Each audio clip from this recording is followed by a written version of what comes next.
Good evening everyone, welcome to another episode of our show जिसको हम कहते हैं द परी शो, जिसमें हम बताते हैं आपको आपके देश की बात, आपके काम की बात, आपके मतलब से जुड़ी बातें, सभी बातें जो जानना आपके लिए बहुत बहुत बहुत आवश्यक है। तो शुरू करते हैं खबरों के विश्लेषण का ये कार्यक्रम जिसमें हम इंटेलेक्चुअल लेवल पे बातचीत करते हैं और ट्रेंडिंग खबरों के बारे में बात करते हैं कि आजकल आखिर चल क्या रहा है और एक्चुअल में हकीकत क्या है, ये बताना हमारा काम है आपको। और हम कोशिश करते हैं कि आपको एक विश्लेषण पूर्ण बातचीत के जरिए आपको सच्चाई का पता लगाकर बताएं, आपको एक विश्लेषण दे, हम खबरों की खबर दें आपको और आपको बता दें कि आपको क्या टेलीविजन चैनल बताते हैं और किस तरह से आपको गुमराह किया जाता है और देश की जनता का किस तरह से ब्रेन वॉश किया जाता है। ये भी हमने आपको पिछले कुछ वीडियोस में बताया। आप हमारा यूट्यूब चैनल भी सब्सक्राइब कर सकते हैं, जिसमें सब्सक्रिप्शन बटन को दबाकर बेल आइकन को क्लिक करना मत भूलिए, जिससे जैसे ही वीडियो डलता है फौरन आपके पास नोटिफिकेशन आ जाए। हमारे यूट्यूब चैनल का नाम है, जो कि बहुत ही नया यूट्यूब चैनल है, जिसका नाम है परी टॉक्स टू देश की जनता। और जिस तरह से आपने फेसबुक में ढेरों शेयर करके हमारे फेसबुक को इतना पॉपुलर बनाया है और हमारे फेसबुक के सभी लिंक्स को शेयर करके इतना ज़्यादा मात्रा में आपने हमारा शो देखा है, उसके लिए मैं आपका तहे दिल से शुक्रिया अदा करती हूँ। तो चलिए शुरू करते हैं मोदी जी के बारे में कि आज बिहार में एक तांडव लगा हुआ था। एक तरफ मोदी जी थे, दूसरी तरफ राहुल गांधी थे। बिहार के नवादा जिले के हिसुआ गांव में राहुल गांधी गए थे। नवादा जिले के हिसुआ गांव में राहुल गांधी ने मोदी जी पर हमला किया और मोदी जी ने बिहार के सासाराम और गया में जनसभा को संबोधित किया। वहां पर उन्होंने जनसभाएं की और मोदी जी ने नीतीश कुमार जी का फेवर लेते हुए, पता नहीं ये सच्चाई थी या फिर से मोदी जी का कोई नया पैंतरा था, लेकिन नीतीश कुमार जी की साइड लेते उन्होंने बहुत सारी बातें की। मोदी जी ने बिहार के सासाराम से कहा कि कांग्रेस और यूपीए सरकार ने जो है हमेशा ही पूरी देश की जनता को लूटा है। उन्होंने आरजेडी पर भी निशाना साधा बिहार में। उन्होंने कहा कि आरजेडी ने 15 सालों तक देश को लूटा है। जब आरजेडी बिहार में थी तब उन्होंने नीतीश को काम ही नहीं करने दिया। यूपीए सरकार के कार्यकाल में भी नीतीश को काम ही नहीं करने दिया गया। और उन्होंने कहा है कि बिहार में नीतीश जैसे मैच्योर सीएम की आवश्यकता है। उन्होंने ये बताया कि फिर भी विपक्ष जो है वो बेशर्मों की तरह वोट मांगते रहता है। हमने 370 को हटाया, जिससे जिसके लिए देश काफी सालों से इंतजार कर रहा था, लेकिन ये वही विपक्ष है जो भारत को कमजोर कर रहा है उसके बावजूद भी, और भारत के दुश्मनों का साथ दे रहा है विपक्ष। उन्होंने शायद राहुल गांधी पर हमला किया है, जिस तरह से योगी आदित्यनाथ ने राहुल गांधी पर हमला किया था, क्योंकि राहुल गांधी ने पाकिस्तान और अफगानिस्तान की तारीफ की थी। तो मोदी ने कहा, माननीय प्रधानमंत्री मोदी जी ने बताया कि 370 बहाल करने की बात करते हैं विपक्ष के लोग, जिसके 370 हटाने का इंतजार तो भारत सदियों से कर रहा था, कई वर्षों से कर रहा था।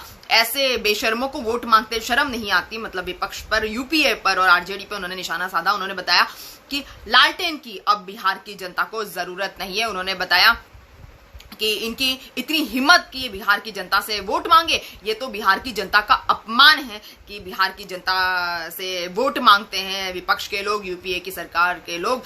जो है जब से नीतीश कुमार को बिहार की कार्यवाही या बिहार का भार संभाला गया है, तब से उन्होंने आरजेडी और यूपीए पे निशाना साधते हुए बताया कि ये लोग बौखला गए हैं, यूपीए बौखला गया है, आरजेडी बौखला गए हैं और बौखलाहट में ये कुछ का कुछ उल्टा पुल्टा कहते रहते हैं। जिसके पलटवार में राहुल गांधी ने नवादा जिले के हिसुआ गांव से कहा कि क्या मोदी ये बता सकते हैं कि चीन हमारे यहां से कब जाएगा, या जो दुर्दशा हुई है मजदूरों की उसके पीछे का कारण क्या है। राहुल गांधी ने यह भी बताया कि मोदी जी लगातार 20 जून को जो शहादत हुई थी सैनिकों की, बिहार के नौजवानों की जो शहादत हुई थी, उसको ध्यान में रखकर बिहार की जनता से डायरेक्टली इनडायरेक्टली वोट मांग रहे हैं, जो कि बिहार की जनता का अपमान है। राहुल गांधी ने यह भी बताया कि अगर मैं मोदी जी से पूछूंगा कि चाइना हमारे देश को छोड़ के कब जाएगा, तो इसका जवाब मोदी जी के पास में नहीं है और मोदी जी इस तरह के सवालों का जवाब नहीं देते हैं।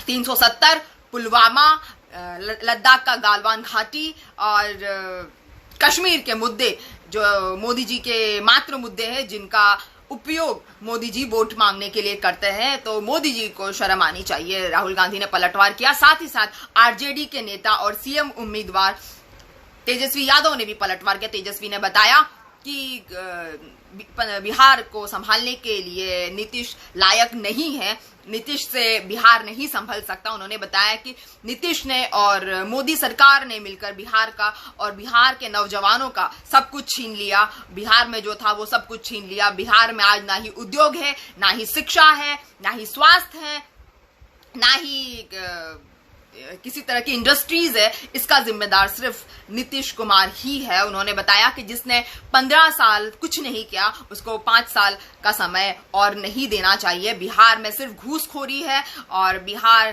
के नेता सिर्फ बातें करते हैं, कोई भी काम नहीं करता। इस तरह की बातें सामने आई। आरजेडी ने खतरनाक तरीके से पलटवार किया। मैं आपको बता दूं कि जिस तरह से नवादा जिले के हिसुआ गांव में आरजेडी के नेता तेजस्वी यादव को वेलकम किया गया भीड़ के द्वारा, उतना ज्यादा वेलकम तो कभी भी मोदी जी को भी बिहार में नहीं मिला है। तो एक तरफ से आरजेडी के नेता तेजस्वी यादव के शब्दों में शब्द मिलाकर बिहार की जनता चलना चाहती है, ऐसे लक्षण बिहार की रैलियों में नजर आ रहे हैं। जहां दूसरी तरफ नीतीश कुमार की रैलियों में उनके ऊपर पत्थर बरसाए जा रहे हैं और नीतीश कुमार की रैलियों में उनको पब्लिक उनसे बहुत ज्यादा नाराज है और हो हंगामा मचाया जा रहा है और उल्टे रिएक्शन दिए जा रहे हैं। इसका मतलब ये है कि नीतीश कुमार से बिहार की जनता परेशान हो गई है, इसीलिए उल्टे पुल्टे रिएक्शन नीतीश कुमार जी को रैलियों में मिल रहे हैं। मोदी जी के बिहार में जाकर भाषणबाजी देने पर महबूबा मुफ्ती जो पीडीपी की नेता है, जिनको नजरबंद किया गया था, जिनकी पिछले हफ्ते ही रिहाई हुई है, महबूबा मुफ्ती ने पीएम पे निशाना साधा। उन्होंने कहा है कि प्रधानमंत्री जो है वोट बैंकों को भरने के लिए कश्मीर और 370 का सहारा लेते हैं, वास्तविक मुद्दों पे कभी बातचीत नहीं करते। उन्होंने बताया कि हम पीएम को हमारे हक को वापस करना होगा, तब तक मुझे चुनाव लड़ने में कोई दिलचस्पी नहीं है। मेरा जो काम है वो कश्मीर की जनता को उनका हक वापस लौटाने की बात है। उन्होंने बताया कि मोदी जी जो है किसी भी वास्तविक मुद्दे को छूने से परहेज करते हैं और कश्मीर की जनता के साथ में दुर्भावना भरा व्यवहार मोदी जी करते हैं। इस तरह से महबूबा मुफ्ती ने पलटवार किया है, महबूबा मुफ्ती ने पीएम पे निशाना साधा है और एक बार फिर से मोदी जी के प्रिय मित्र, सबसे बेस्ट फ्रेंड जो उनके हैं ट्रम्प साहब, डोनाल्ड ट्रम्प साहब, जी हाँ, जिनके बुलाने पर इतना ज्यादा खर्चा किया था मोदी जी ने, जो हाउडी मोदी में जाकर मोदी जी ने इतना खर्चा किया, फिर नमस्ते ट्रम्प यहाँ पर फरवरी में किया, उस पर इतना खर्चा किया और खर्चे वर्चे सब कुछ करने के बाद में अब जाकर कहीं उनके दोस्त का असली चेहरा सामने आ रहा है। आज फिर से जब प्रेसिडेंशियल इलेक्शन की डिबेट में उन्होंने जलवायु परिवर्तन को लेकर डोनाल्ड ट्रंप ने एक बार फिर से भारत को फिल्दी कह दिया। उन्होंने कहा कि भारत एक फिल्दी कंट्री है, मतलब फिल्दी का मतलब होता है गंदा। उन्होंने भारत को फिल्दी कहा, जबकि हमारे भारत के टैक्स पेयर्स का 120 करोड़ रुपए मोदी जी ने ट्रंप साहब पर स्वाहा कर दिया था। लेकिन ट्रंप साहब ने एक बार फिर कहा कि रूस, चीन और भारत जो है हवा को सबसे ज्यादा गंदा कर रहे हैं, जलवायु परिवर्तन में इनका खासा योगदान है, भारत एक गंदा कंट्री उन्होंने बताया है। इससे पहले प्रेसिडेंशियल इलेक्शन के डिबेट में भी भारत को उल्टा पुल्टा कहने से ट्रंप साहब बाज नहीं आए थे। इस बार फिर से उन्होंने भारत पर हमला बोला है और इस तरह की बातें हमेशा ही वो भारत को उल्टा पुल्टा कहकर अमेरिका की तारीफ में लगे रहते हैं। तो खैर, सबसे ज्यादा चिंता की बात तो यह है कि एक तरफ जहां पर ट्रंप साहब हमारे ऊपर पलटवार करते रहते हैं, हमारे पर हमला करते रहते हैं, वहीं मोदी जी पूरी दुनिया को बताते हैं कि अब की बार ट्रंप सरकार और ट्रंप साहब की तारीफ करते मोदी जी के शब्द खत्म नहीं होते हैं। ये कैसे दोस्त मोदी जी ने बना लिए। खैर, रघुराम राजन साहब ने एक बार फिर से आत्मनिर्भरता के झुंझुने पर बात की है। रघुराम राजन जो आरबीआई के फॉर्मर गवर्नर है, उन्होंने बताया कि जो मोदी जी ने झुंझुना दिया आत्मनिर्भरता का, ये हम पहले भी बजा चुके हैं और मोदी जी ने जिस तरह से आत्मनिर्भरता को अप्लाइड किया है वो पूरी तरह से गलत है। इस तरह के प्रयास आत्मनिर्भर भारत के हम पहले भी कर चुके हैं, जिसमें हम सफल नहीं रहे। रघुराम राजन साहब ने बताया है कि आत्मनिर्भर भारत तक तो ठीक है, लेकिन आत्मनिर्भर भारत में हमें निर्यात और आयात शुल्कों को नहीं बढ़ाना चाहिए। उन्होंने कहा कि निर्यात और आयात शुल्कों को बढ़ाना आत्मनिर्भर भारत बनाने का सपना कभी भी नहीं हो सकता। आत्मनिर्भर भारत बनाने के लिए हमें भारत में उत्पादन की कैपेसिटी को बढ़ाना चाहिए। जिस तरह से उत्पादन करने के लिए आयात निर्यात दोनों ही दोनों ही सूरतों में हमें उत्पादन के घटकों की जरूरत पड़ती है और असेंबलिंग के लिए हमें कुछ ना कुछ आयात या निर्यात करना पड़ता है। चाइना इसीलिए एक मजबूत इंडस्ट्रियल कंट्री बना है, क्योंकि चाइना ने निर्यात और आयात शुल्कों में कमी की हुई है, इसीलिए चाइना जो है अपनी तरक्की के रास्ते पर चल रहा है। लेकिन अगर पीएम मोदी चाहते हैं कि आत्मनिर्भर भारत का मतलब निर्यात और आयात शुल्कों को बढ़ाना है, तो ये पूरी तरह से गलत है और इस तरह के प्रयासों में हम कभी सफल नहीं हो सकते। अगर आत्मनिर्भर भारत चाहिए है तो हमारे देश में हमें असेंबलिंग का काम शुरू करना पड़ेगा, उत्पादन का काम शुरू करना पड़ेगा, मैक्सिमम उत्पादन, मैक्सिमम असेंबलिंग और मैक्सिमम उद्योग और इंडस्ट्रीज को लगाने की हमारे देश में आवश्यकता है। इस तरह से उन्होंने एक बार फिर से प्रधानमंत्री मोदी जी को, रघुराम राजन जी जो आरबीआई के फॉर्मर गवर्नर थे, उन्होंने फिर से एक बार नसीहत दे डाली। मगर पीएम मोदी किसी की नसीहत को सुनते कहाँ हैं? पीएम मोदी के पास समय ही नहीं किसी की नसीहत को सुने और अपनी ही दुनिया में खोए खोए से रहते हैं पीएम मोदी। सुशांत सिंह के मामले में खबर सामने आ रही है। सुशांत सिंह के मामले में जहां पर पूरा बॉलीवुड, जहां पर रिया चक्रवर्ती नाम की जो सुशांत सिंह की गर्लफ्रेंड है उसका सपोर्ट कर रहा है पूरा बॉलीवुड, तो वही रोशन खानदान, जो ऋतिक रोशन इंटरनेशनल स्टार कहे जाते हैं बॉलीवुड के, रोशन खानदान ने सुशांत का सपोर्ट किया। रोशन खानदान की जो फॉरफ्रंट में आकर बात करने वाली ऋतिक रोशन की मम्मी है पिंकी रोशन, उन्होंने सुशांत सिंह के फेवर में बात की। उन्होंने सुशांत का फोटो शेयर करते हुए कहा कि universe is powerful and prayers are powerful. उन्होंने बताया कि प्रेयर्स में दम होता है, यूनिवर्स में दम होता है। उन्होंने कहा कि सच्चाई की हमेशा जीत होती है, इसलिए सच्चाई का साथ देना चाहिए। उन्होंने ये भी बताया कि सुशांत जो थे उनके बेटे जैसे थे और ऋतिक रोशन जो है सुशांत को अपना छोटा भाई समझते थे। उन्होंने सुशांत का फोटो शेयर करते हुए कहा कि सच्चाई की जीत होनी चाहिए और सच्चाई को इंसाफ मिलता ही मिलता है। मतलब ऋतिक रोशन, उनका परिवार भी चाहता है कि सुशांत सिंह की मौत की गुत्थी जल्दी से सुलझे और सुशांत सिंह को जो है इंसाफ मिले, ऐसा पिंकी रोशन ने कहा। पिंकी रोशन ऋतिक रोशन की मम्मी है, मैं आपको बता दूं, जो हमेशा ही हर मुद्दे पर बोलने के लिए सामने उठ खड़ी होती है और हर मुद्दे पर सामने आकर बढ़ चढ़ के अपने विचार प्रस्तुत करती है और अपने विचारों को रखने से कतराती नहीं है, डरती नहीं है। तो एक रोशन परिवार, इतना बड़ा खानदान जो है सुशांत के फेवर में आ गया है, जिसके लिए हमें पिंकी रोशन की हिम्मत की दाद देनी चाहिए। जहां पर हुमा कुरैशी, ऋचा चड्ढा और सारे ही लोग, लगभग सभी हाई क्लास ए लिस्टर्स, जहां पर रिया चक्रवर्ती का साथ दे रहे थे, क्योंकि रिया ने कहा था कि अगर मैं अंदर जाऊंगी तो सब लोगों को लेकर जाऊंगी अंदर। इसीलिए शायद सब लोग चाह रहे थे कि उनकी जो ड्रग के मामले है, उनके जो ड्रग के जो राज है वो उन तक ही रहे और एनसीबी तक ना जाए। लेकिन इस बार जो है पिंकी रोशन ने सुशांत के हक की बात करके सब लोगों को चौंका दिया है। खैर, इसके बारे में मैं आपको एक वीडियो पहले भी दे चुकी हूँ, आप मेरे पुरानी वीडियो में जाइए, आपको मैं बता चुकी हूँ कि किस तरह से एनसीबी के निशाने पर पूरा बॉलीवुड है और किस तरह से अर्जुन रामपाल और उनकी गर्लफ्रेंड और उनके गर्लफ्रेंड का भाई भी एनसीबी के निशाने पर है। जिस तरह से रिया का भाई सोविक चक्रवर्ती अंदर जाके बैठा हुआ है जेल के अंदर, वैसे ही अर्जुन रामपाल का साला भी जेल के अंदर जाके बैठेगा। और भी नए नए नाम, एनसीबी के कुछ अधिकारियों को कोरोना हो गया है, इसलिए एनसीबी थोड़ा सा रुकी हुई है। जैसे ही एनसीबी के अधिकारी 14 दिन के बाद में स्वस्थ हो जाएंगे, फिर से बॉलीवुड को पटरी पर लेकर आएंगे और फिर से बॉलीवुड को जो है एक के बाद एक इंक्वायरीज के लिए बुलाया जाएगा। तो खैर, ये काफी खुशी की बात है अगर ऐसा होता है, तो हमारे देश के लिए, हमारे देश के नौजवानों के लिए बहुत खुशी की बात है कि जिनको आज तक वो रोल मॉडल समझा करते थे, ऐसे लोगों को वास्तविक चेहरा बॉलीवुड के लोगों का देखने के लिए मिलेगा। तो ये काफी ज्यादा फक्र की बात होगी हमारे देश के लिए और खासकर एनसीबी के लिए बहुत फक्र की बात होगी कि एनसीबी अपने मकसद में कामयाब रही और एनसीबी का मिशन सिर्फ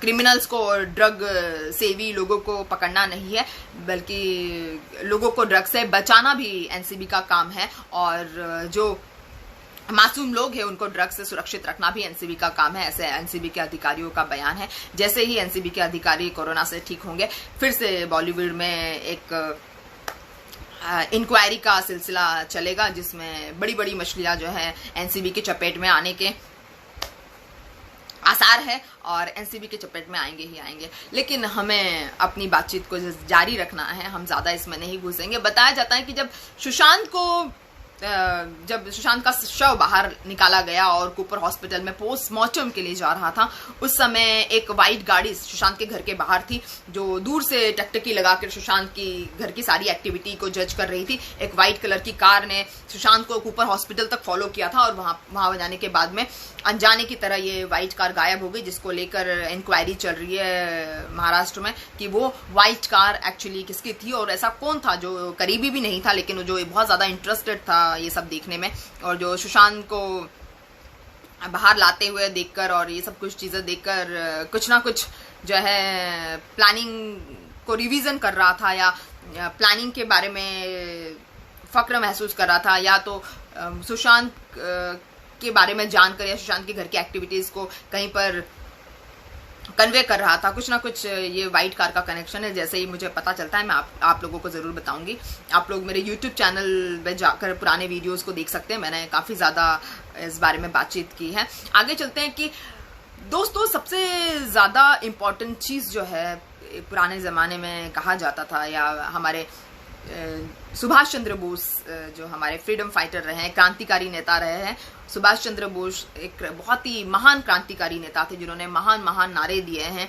उन्होंने एक नारा और दिया है, सुभाष चंद्र बोस ने कहा है कि तुम मुझे खून दो मैं तुम्हें आजादी दूंगा। लेकिन आजकल हमारे देश में कुछ और ट्रेंड चले आ रहे हैं कि आप मुझे वोट दो हम आपको कोरोना का वैक्सीन देंगे। जी हाँ, ये जुमला एक्चुअली जो ये फांदेबाजी जो है, ये जो झूठे वादे ये बीजेपी सरकार ने एक तरह से धमकी दे दी है। बिहार में जाकर कल निर्मला सीतारमण ने जब बीजेपी का इलेक्शन मैनिफेस्टो जब उसको रिवील किया तो उन्होंने बताया कि बिहार की जनता को फ्री में कोरोना वैक्सीन देंगे।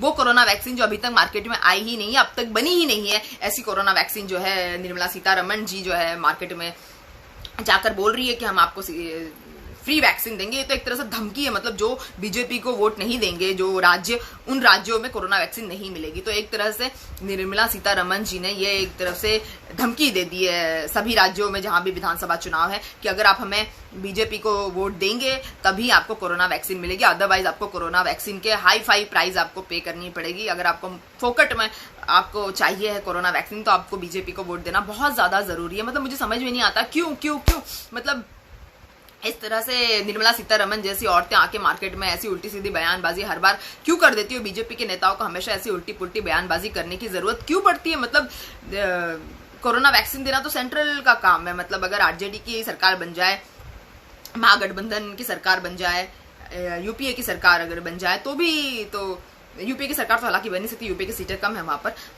बिहार में यूपीए की सीट मतलब कांग्रेस की सीटें कम है, तो महागठबंधन की जो सरकार बनेगी वो भी तो कोरोना वैक्सीन देगी ही देगी। आपके यहाँ पर जो भी सरकार बनेगी जिस किसी पार्टी की बीजेपी के अलावा, वो भी आपको कोरोना वैक्सीन फ्री में देगी, क्योंकि केंद्र जो है वो राज्य सरकार को कोरोना वैक्सीन देंगे और राज्य सरकारें उसका पैसा केंद्र सरकार को देगी। ऐसा जो बीजेपी के सबसे बड़े अंधभक्त अमित मालवीय ने ये बात फिर बाद में आके समझाई कि निर्मला सीतारमण जी का कहने का आखिर मतलब क्या था। मतलब कुल मिलाकर तो आपको पैसों में ही मिलेगी, क्योंकि आपकी राज्य सरकारें जो हैं आपसे कहीं ना कहीं तो पैसा वसूली कर लेगी। तो फिर फ्री में कोरोना वैक्सीन देने का मतलब क्या निकला। उसके बाद में उन्होंने बहुत कुछ बोला निर्मला सीतारमण जी ने कि बिजली देंगे और कर्ज माफी दे देंगे, बलात्कारी तो नहीं देंगे, मतलब बलात्कारों से दूर रखेंगे, तो बलात्कारी नहीं देंगे। जिस तरह से यूपी में बलात्कार चल रहे तो बलात्कारी भी नहीं देंगे।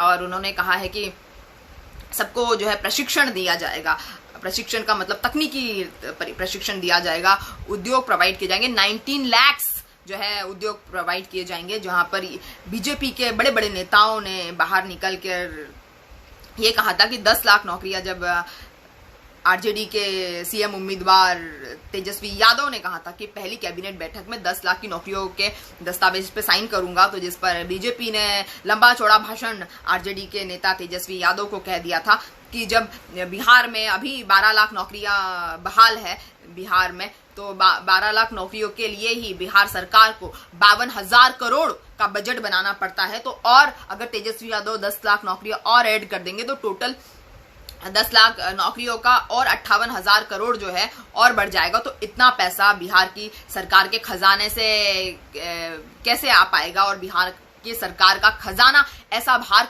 कैसे वहन कर पाएगा। और अगर बिहार की सरकार का खजाना अगर ये भार वहन करता है तो बिहार में जो दूसरी योजनाएं परियोजनाएं हैं उनका क्या होगा। जो प्रधानमंत्री मोदी जी लगातार नई नई योजनाएं बिहार में ला रहे हैं उनका क्या होगा। तो ये सारी बातें बीजेपी के नेताओं ने की और बहुत दिनों तक पेपर में छपती रही है सारी बातें, पिछले 4-5 दिनों से पेपर में छप रही थी। और अब बीजेपी के नेताओं ने फिर आकर एक जुमला दे दिया कि 19 लाख नौकरियां देंगे, जब तेजस्वी यादव के 10 लाख नौकरियां देने की बात पर उनका बुरी तरह से मखौल उड़ाया जा रहा था, उनके ऊपर उल्टे सीधे टीका टिप्पणियां की जा रही थी, उनको झूठा बताया जा रहा था और उनका मजाक बनाया जा रहा था। तो अब बीजेपी 19 लाख नौकरियां कहां से लाएगी। मतलब ये बीजेपी के नेता जो है, सेंट्रल के नेता आके बिहार में झूठ बोल रहे हैं। स्टेट लेवल के आप नेता तो छोड़ ही दीजिए, पता नहीं स्टेट लेवल का कोई बड़ा नेता इनके पास है कि नहीं। और ये क्या कोरोना का फ्री वैक्सीन देंगे, इनके तो खुद ही डिप्टी सीएम सुशील मोदी को कोरोना हो गया है। अब ये क्या फ्री, उसी सुशील मोदी को ही कोरोना का फ्री वैक्सीनेशन अभी फिलहाल दिया जाना चाहिए, उनको ही गिनी पिग बना के उन्हीं पे ट्रायल किया जाना चाहिए था। क्योंकि मैंने सुना है कि जब बिहार में बाढ़ आती है तो सबसे पहले सुशील मोदी जो है जनता के बीच से भाग जाते हैं। ऐसा बिहार की जनता को मैंने कहते हुए सुना है कि सबसे पहले सुशील मोदी भागता है। और खैर हमारा काम किसी भी पार्टी को समर्थन या असमर्थन करना नहीं है, लेकिन बिहार में इस तरह का माहौल चल रहा है जिस पर कानून मंत्री रविशंकर प्रसाद ने कहा है कि अगर बीजेपी ने मुफ्त में वैक्सीन देने की बात कही है, कोरोना वैक्सीन मुफ्त में देने की बात बीजेपी ने अगर कहा है तो ये कानूनी तौर पे सही है और इसमें कोई बड़ी बात नहीं है। अगर बीजेपी मुफ्त में वैक्सीन दे रही है, ये बीजेपी का एक ऐतिहासिक फैसला है। हालांकि ठीक है, जो भी फैसले बीजेपी गलत करती है उसको ऐतिहासिक कहीं ना कहीं बताकर आगे बढ़ जाती है। तो इस बार भी रविशंकर प्रसाद ने ये कहा है कि अगर बीजेपी फ्री वैक्सीन दे रही है तो पूरे कानून के तहत दे रही है, कानून के दायरे में रहकर बीजेपी मुफ्त में वैक्सीन बांट रही है। तो ऐसा कुछ रविशंकर प्रसाद कानून मंत्री जी ने बताया है। खैर आगे बढ़ते हैं, कैसे फ्री वैक्सीनेशन देगी। मतलब क्रिटिसिज्म बहुत ज्यादा, एक बात तो है इस बारे में, क्रिटिसिज्म बहुत ज्यादा हो रहा है बीजेपी सरकार का। और क्रिटिसिज्म इतना ज्यादा हो रहा है कि बीजेपी को पूरी तरह से लपेटे में ले लिया, सोशल मीडिया पे ट्रेंडिंग चल रहा है और बीजेपी का भी काफी हद तक मजाक उड़ाया जा रहा है। इतना ज्यादा जो ये BJP free free free free free मुफ्त मुफ्त मुफ्त बातें कर रही है, तो ये मुफ्त बातें जो है वो अभी तक कहाँ गए थे मुफ्त बातें करने वाले। जनता यही पूछना चाहती है कि अभी तक ये मुफ्त बातें करने वाले कहाँ गए थे। और बीजेपी ने ना सिर्फ कोरोना वैक्सीन बल्कि भगवान की पूजा पाठ को भी अपना राजनीतिक हथियार बना लिया है। मतलब पश्चिम बंगाल में दुर्गा पूजा पंडाल का उद्घाटन, जैसे मैंने कल आपको बताया कि उसका उद्घाटन वर्चुअली मोदी जी ने कहा है कि दुर्गा माता जो उसमें उनका वो बहुत बड़े भक्त है दुर्गा माता के, उनकी धार्मिक आस्था को उन्होंने राजनीतिकरण कर दिया है और बिहार के सारे ही दुर्गा पंडाल अब राजनीतिक मैदान में तब्दील हो गए हैं। और मोदी जी ने भी बताया है कि नारी शक्ति का हर किसी को सपोर्ट देना चाहिए, नारी शक्ति के साथ हर किसी को खड़े होना चाहिए। उन्होंने बताया कि नारी शक्ति की सुरक्षा, नारी शक्ति का सशक्तिकरण, नारी शक्ति के लिए विचार ही बीजेपी का संकल्प है। और प्रधानमंत्री मोदी जी ने यह भी बताया कि बिहार जो पश्चिम बंगाल से ही विकास होगा आत्मनिर्भर भारत का, और पश्चिम बंगाल के विकास के लिए हम मतलब सारे राज्यों के साथ में पश्चिम बंगाल के विकास के लिए भी हम कार्यरत है और पश्चिम बंगाल के विकास के लिए सरकार ने कमर कस ली है। उन्होंने कहा है कि पश्चिम बंगाल का विकास करना हमारे लिए बहुत ज्यादा आवश्यक है। उन्होंने कहा है कि जो पश्चिम बंगाल में यहाँ पर कोरोना जिस तरह से फैल रहा है, उन्होंने कहा है कि हमारी सरकार मुफ्त में वैक्सीन बांटने के लिए पूरे अपने कार्यक्रमों में लगी हुई है। और मोदी जी ने यह भी बताया कि दुर्गा पूजा करना उनका जो है सबसे बड़ा धर्म वो समझते हैं। उन्होंने बताया है कि माँ दुर्गा उनकी इष्ट देव है। जो कुछ भी रहा हो, इस तरह से धर्म का यूज जो है राजनीति में करना कहीं से भी नैतिकता नहीं है। लेकिन जब भी इलेक्शन आते हैं थोड़े से सभी पार्टी के नेता अनैतिक हो जाते हैं। और जब तक वामपंथियों का शासन था बंगाल में तब तक ऐसा नहीं हुआ, लेकिन जब से टीएमसी की सरकार आई है पश्चिम बंगाल में, ममता बनर्जी की सरकार, टीएमसी मतलब तृणमूल कांग्रेस की सरकार आई है पश्चिम बंगाल में, तब से पश्चिम बंगाल में पूरा की पूरा माहौल जो है दुर्गा पूजा का वो राजनीतिक हो जाता है। और दुर्गा पूजा हर बार राजनीतिक दुर्गा पूजा कहलाई जाती है जब से टीएमसी की सरकार आई है। यहाँ तक कि ममता सरकार ने ब्राह्मणों को 1,000 रुपए और मुफ्त आवास भी देने की बात की है, हर महीने 1,000 रुपये मुफ्त आवास की बात की है। प्रधानमंत्री मोदी ने भी 30 लाख घर देने की बात की है और जिसका उद्घाटन शायद प्रधानमंत्री मोदी जी करेंगे। विशेषज्ञों का मानना तो ये भी है कि अगली बार शायद रामलीला का उद्घाटन मोदी जी करें 2021 में, क्योंकि 2022 के पहले क्वार्टर में यूपी में विधानसभा चुनाव है। तो इस तरह से जो पूरा राजनीतिक पंडाल जो है पूरी तरह से दुर्गा पांडाल हो गए हैं और भाषण और जो वर्चुअल भाषण है वो राजनीतिक भाषण हो गए हैं। तो दुर्गा पूजा की अहमियत किसी भी नेता के लिए कम से कम पश्चिम बंगाल में या यूपी में नहीं है। दुर्गा पूजा हो चाहे वो रामलीला का उद्घाटन हो, किसी भी नेता के लिए उनका धार्मिक महत्व नहीं है बल्कि राजनीतिक महत्व है, जो अपने आप में एक अनैतिक बात है। आपके इष्ट देव चाहे जो भी है, आपकी निजी आस्था चाहे जो भी है, लेकिन निजी आस्था का राजनीतिकरण करके जनता के बीच में भाषण देना पूरी तरह से गलत है। जो समझ में आ रहा है, जो देश की जनता को समझ में आ रहा है, जो मुझे समझ में आ रहा है, जो आप लोगों को समझ में आ रहा है और हम सबको समझ में आ रहा है, लेकिन बताया जा रहा है कि मोदी जी और अमित शाह जी पूरी तरह से व्यस्त है और इस बार जो है बीजेपी ने कमर कस ली है पश्चिम बंगाल में बीजेपी की सरकार लाने के लिए। ममता बनर्जी टीएमसी की सरकार को उखाड़ फेंकने के लिए पूरी तरह से कमर कस के बीजेपी बैठी हुई है।